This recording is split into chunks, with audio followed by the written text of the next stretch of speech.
వాయువ్య బంగాళాఖాతంలో ఉన్న అల్పపీడనం వల్ల ఉత్తర కోస్తా జిల్లాలో ఒక మోస్తరు వర్షాలు కురుస్తున్నాయి. మిగతా ప్రాంతాల్లో కూడా అక్కడక్కడ వర్షాలు పడే అవకాశం ఉంది. మరోవైపు రుతుపవనాలు కూడా చురుగ్గా కదులుతున్నాయి. విశాఖ నుంచి మరింత సమాచారం మా ప్రతినిధి నాయుడు అందిస్తారు.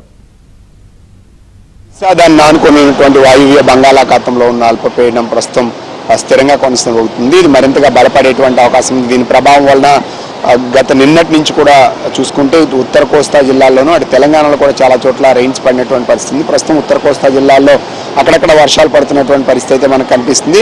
సో మరోవైపు ఏదైతే నైరుతి ఋతుపవనాలు ఉన్నాయో అటు మహారాష్ట్ర కావచ్చు, ఇటు తెలంగాణలో కొంతపాటు, అలాగే ఇప్పుడు ఆంధ్రప్రదేశ్లో దాదాపుగా కొంతపాటు కూడా విస్తరించినటువంటి పరిస్థితి ఉంది. అటు కర్ణాటక, కేరళ, అలాగే మనం చూసుకుంటే మిగతా ప్రాంతాలు ఏదైతే ఉందో తమిళనాడు, ఈ ప్రాంతాలంతా కూడా ఆల్రెడీ విస్తరించినటువంటి పరిస్థితి అయితే మనకు ఉందనేది మనం చెప్పొచ్చు. సో ఒకసారిగా రుతుపవనాలు చురుగ్గా కదులుతుండడంతో మొత్తం దక్షిణాది అంతా కూడా పూర్తి స్థాయిలో మేఘావృతమై ఉన్నటువంటి పరిస్థితి. అక్కడక్కడ చెదురుమదురు చిరుజల్లు పడుతున్నాయి. 1-2 చోట్ల ఓ మోస్తారు నుంచి భారీ వర్షాలు కూడా పడేటువంటి అవకాశం అయితే ఉంది. ఉత్తర కోస్తా జిల్లాల్లో అయితే ఈరోజు కూడా ఒక మోస్తారు నుంచి భారీ వర్షాలు అక్కడక్కడ నమోదయ్యేటువంటి అవకాశం ఉందని చెప్పి వాతావరణ నిపుణులు అయితే అంచనా వేస్తున్నటువంటి పరిస్థితి అయితే మనకి కనిపిస్తుంది.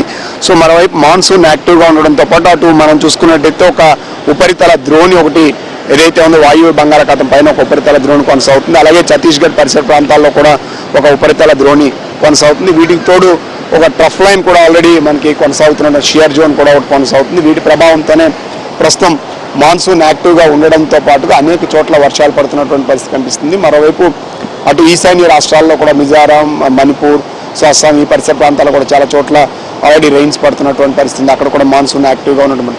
సో దేశవ్యాప్తంగా కూడా మాన్సూన్ ఎఫెక్ట్తో పాటుగా స్పియర్ జోన్స్ ఉండడం, ఉపరితల ఆవర్తనాలు, వీటి ప్రభావంతో అటు ఉత్తరాదిలో కూడా అక్కడక్కడ చెదురుమదురుగా వర్షాలు పడుతున్నాయి. 1-2 చోట్ల భారీ వర్షాలు కూడా పడడానికి ఆస్కారం ఉందని చెప్పి వాతావరణ నిపుణులు అయితే చెప్తున్నటువంటి పరిస్థితి అయితే మనకు కనిపిస్తుంది. ఇటు ఆంధ్రప్రదేశ్, తెలంగాణలో సో ఈరోజు అక్కడక్కడ చిరుజల్లు చాలా చోట్ల పడతాయి. అక్కడక్కడ ఒక మోస్తారు నుంచి భారీ వర్షాలు కూడా పడడానికి ఆస్కారం ఉందని చెప్పి వాతావరణ నిపుణులు చెప్తున్నటువంటి పరిస్థితి. 1-2 చోట్ల ఉరుములు మెరుపులతో కూడినటువంటి వర్షాలు కూడా పడడానికి ఆస్కారం ఉందని చెప్పి వాతావరణ నిపుణులు అంచనా వేస్తున్నారు. ఋతుపవనాలు చురుగ్గా కదలడంతో పాటు ఈ ఏడాది సో అత్యధిక వర్షపాతం అంటే నార్మల్గా పడాల్సిన దానికన్నా ఎక్కువగా పడడానికి ఆస్కారం ఉందని భారత వాతావరణ శాఖ ప్రకటించిన నేపథ్యంలోనే ఈ వర్షాలు కొనసాగుతున్నాయనేది మనకి స్పష్టంగా చెప్పొచ్చు. వీడియో జర్నలిస్ట్ అభిలాష్తో నాయుడు.